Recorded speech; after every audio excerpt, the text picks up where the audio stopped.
নিজের গর্ভের সন্তানের অত্যাচারে অতিষ্ঠ হয়ে অঝরে কাঁদছেন বিধবা হেনায়রা বেগম।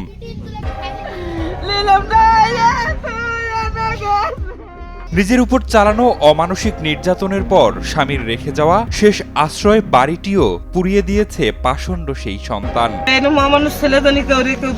যে সন্তানকে আদর যত্ন দিয়ে বড় করেছেন, নিজে না খেয়ে সন্তানকে খাইয়েছেন, সেই আদরের সন্তানই মাদকের টাকার জন্য নিজের গর্ভধারিণী মায়ের উপর চালাতেন শারীরিক নির্যাতন। অসহ্য যন্ত্রণা শেষে হতভাগা এ মাকে ঘর থেকে বের করেও দিয়েছিলেন। তবে সেখানেও থেমে থাকেনি পাষণ্ড এ ছেলে। মধ্যরাতে মায়ের শেষ আশ্রয়টুকু পুড়িয়ে দেয় আগুনে। আমি ঘরে থাকি না, আমার কোভাইকে নামার গেলাই কোভাবো আগুন তো বেশি জানলে বাসায় রয়েছি। ওই দাবি আনকি আগুন দিয়ে চল গেছে, তারপর সকালে এইগুলো সবাই জান গিয়েছে আগুন হয়ে গেছে। এলাকার সবাই জানে, কিন্তু কেউ ওরে রোধ করতে পারে না।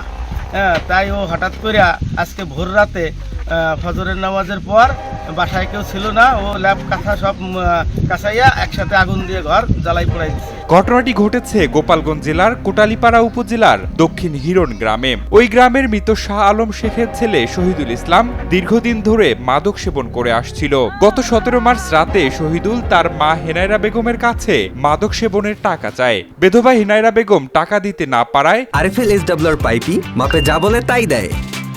RFL SWR pipe and fittings. মাদকাসক্ত শহীদুল বিধবা মাকে জোর করে ঘর থেকে বের করে দিয়ে বাড়িতে আগুন ধরিয়ে দেয়। মুহূর্তের মধ্যেই টিনের তৈরি ঘরটি আগুনে পুড়ে ছাই হয়ে যায়। মাটিতে মিশে যায় সকল তৈজসপত্র, নষ্ট হয়ে যায় নিজের সাজানো গোছানো সংসারটি, মুছে যায় স্বামী সন্তানকে ঘিরে সকল স্মৃতিও। মাথা ঠেকানোর শেষ আশ্রয়টুকু হারিয়ে নিঃস্ব হয়ে পড়েছেন বিধবা হেনায়রা বেগম। এ বিষয়ে কোটালীপাড়া থানার ভারপ্রাপ্ত কর্মকর্তা মোহাম্মদ রিয়াদ মাহমুদ জানান, তিনি এ বিষয়ে কোনো অভিযোগ পাননি। অভিযোগ পেলে আইনগতভাবে ব্যবস্থা নেয়ার আশ্বাসও দেন এই কর্মকর্তা।